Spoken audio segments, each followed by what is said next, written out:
ဒါလေးကတော့ကို့အခန်းလေးမှုှကြင်ကြင်ပေါ့နော်မှုှကြင်ကြင်ရှိခြင်းနဲ့ပြီးတော့ chemical ပါတဲ့ဒီအမွှေးနှံသားတွေကိုနည်းနည်းစူးရလို့ထင်တဲ့လူတွေအတွက်သဘာဝအနံလေးရဖို့ကျမကိုယ်တိုင် try ထားတော့အဆင်ပြေလို့ share ပေးရပါရှင်ဒါလေးက line ပေါ်မှာပဲတွေ့ရပါ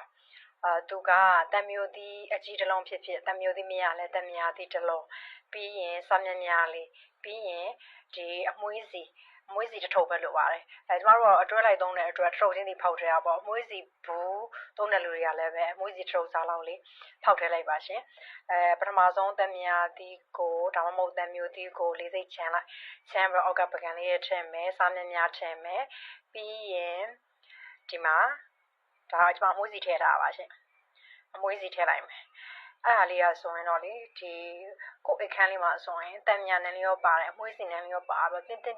နဲ့ဖြစ်နေပါတယ်ဒီမှာတော့အခန်းသားမှာတစ်ခုဒီမှာဟင်းချက်တဲ့နားမှာတစ်ခုနှစ်ခုထားပါတယ်သူကပေါ့နော်နှစ်ပတ်လောက်ကတော့အေးအေးဆေးဆေးမှုှလေးဖြစ်နေပါတယ်ရှင်ကျမတော့15ရက်တစ်ခေါက်တစ်လောက်နှစ်ခေါက်လောက်လဲပါတယ်ကဲအားလုံးပဲဒီလိုနီးလေးနဲ့အခန်းလေးကိုမှုှကြိုင်